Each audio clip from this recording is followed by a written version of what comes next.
Bonjour, ici Lucinda Gabriel. Alors aujourd'hui, on est mardi le 9 octobre, je crois. Donc je tiens à vous faire une petite vidéo aujourd'hui parce que hier, pendant le live que j'ai fait de Danemark, une personne m'a posé la question, puis c'est souvent la question que je reçois. Donc je tiens à vous faire une vidéo pour expliquer ça pour une autre fois. Pourquoi j'ai laissé les anges pour Jésus? Alors, ce matin, quand je me suis réveillée, le Seigneur avait mis une idée dans ma tête. Puis ce qu'il disait, c'était de vous faire une vidéo, mais de vous dire, comme exemple, vous achetez un ordinateur. Puis disons que vous avez des problèmes avec. Et il disait, pourquoi voudriez-vous arrêter à la réception de la bâtisse tandis que vous êtes capable d'avoir accès directement à la personne, au propriétaire. Tu sais, exemple, vous achetez un ordinateur, puis vous avez accès à Bill Gates. Mais pourquoi iriez-vous pas à Bill Gates, puis que vous arrêtez à la réception? Mais c'est la même chose avec Jésus et les anges. Pourquoi désirez-vous de vous contenter de parler aux anges pendant que vous avez accès à Jésus, à Dieu directement? Puis c'est ça qu'il me disait ce matin. Alors, j'ai été guidée aussi vers des versets qu'on appelle dans les lettres aux Hébreux, par exemple.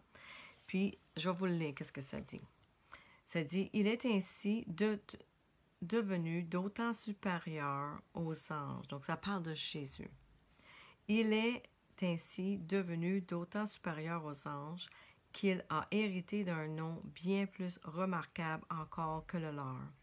En effet, auquel des anges Dieu a-t-il dit, « Tu es mon fils, je t'ai engendré aujourd'hui. » Et encore, « Je serai pour lui un père, et il sera pour moi un fils. » Par contre, lorsqu'il introduit le premier-né dans le monde, il dit que tous les anges de Dieu se prosternent devant lui. Donc, vous voyez, c'est juste pour vous confirmer que Jésus est plus grand que les anges et que les anges sont ses serviteurs. Dans une autre place aussi, Colossiens 2,18. Moi, c'est celui-là que j'avais trouvé au début. Puis quand Jésus est arrivé dans ma vie, j'ai commencé à lire le Nouveau Testament. Il y avait des soirées où je lisais peut-être pas beaucoup, mais je l'ouvrais puis je me disais, bon, je vais lire une paragraphe. À un moment donné, je me posais la question par rapport à Jésus, il est qui, lui, par rapport aux anges? Et c'est là que j'avais tombé sur l'autre, dans les Hébreux. Et à un moment donné, quelques jours plus tard, j'ai tombé sur les Colossiens, qui dit que personne, par son goût d'une fausse humilité et du culte des anges, ne vous prive de la victoire. Plongé dans ses visions, un tel homme est sans raison enflé d'orgueil, sous l'effet de ses pensées toutes humaines. Et il a fallu que je me pose la question, est-ce que ça parle de moi? Est-ce que moi, je suis comme ça? Est-ce que je manquais d'humilité? Est-ce que j'honorais trop ou louangeais trop les anges et non pas Jésus? Et c'est ce que je me suis rendu compte, c'est que oui, j'avais une fausse humilité et oui, je louangeais les anges et non Jésus. Et j'ai repenti par rapport à ça. Parce que j'ai compris que c'est Jésus. Jésus qui est le Fils de Dieu, qui est le Sauveur du monde, que c'est juste lui à qui on devrait louanger.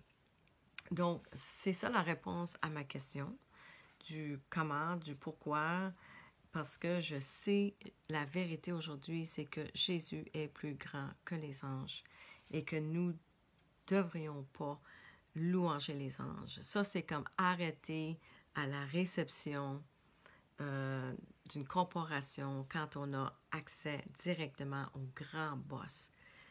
Vraiment, on serait fou ou folle de d'arrêter là à la réception quand on peut aller voir le grand boss pour avoir la guidance, la direction dans notre vie, pour réparer notre vie. Donc, c'est ça que Jésus veut nous faire comprendre. Puis, c'est son message qu'il m'a donné ce matin pour vous. Arrêtez-vous pas. Puis, à la réception, aux anges, vous avez accès à tellement plus que ça. Il vous aime tellement qu'il veut que vous venez à lui, que vous lui parlez à lui, puis que vous ayez une relation personnelle avec lui. Donc, c'est ça le message, mes amis, pour aujourd'hui. Donc, j'espère que vous appréciez. Si vous avez d'autres questions, n'hésitez pas. Je vais faire mon possible pour vous répondre. Je vous aime. Que le Seigneur vous bénisse et je vous souhaite une merveilleuse journée. Bye bye.